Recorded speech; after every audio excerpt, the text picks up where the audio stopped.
En 2022, mon département, conformément aux souhaits des honorables députés, consentira un effort exceptionnel au profit de la modernisation du secteur de la justice.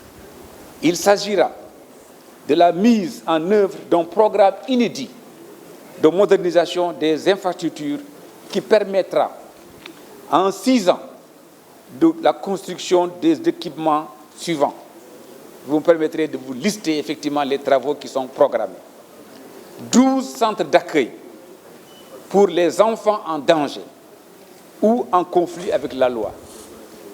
42 juridictions comprenant des sièges de cours d'appel, des palais de justice abritant des tribunaux de grande instance et des tribunaux d'instance, la chancellerie, la Cour suprême, le Centre national d'archives judiciaires, regroupés tous au sein de ce qu'on appellera la cité judiciaire, ainsi que 32 logements pour le président du tribunal ou le procureur, parce que nous savons tous qu'il est important de mettre les acteurs de la justice dans de bonnes conditions. Et nous savons également, pour ceux d'entre nous qui venons des régions de l'intérieur, qu'il arrive que dans certaines villes, petites villes, le juge, le président du tribunal ou le procureur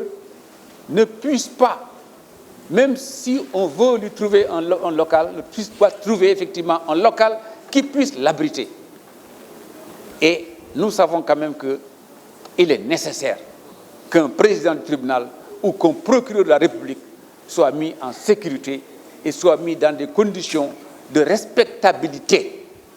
Parce que c'est la justice qui le veut et c'est quand même l'honneur de notre pays qui le veut. Et donc ça, nous avons prévu de faire en sorte que désormais, dans chaque juridiction, de prévoir un local et pour le procureur et pour le président du tribunal.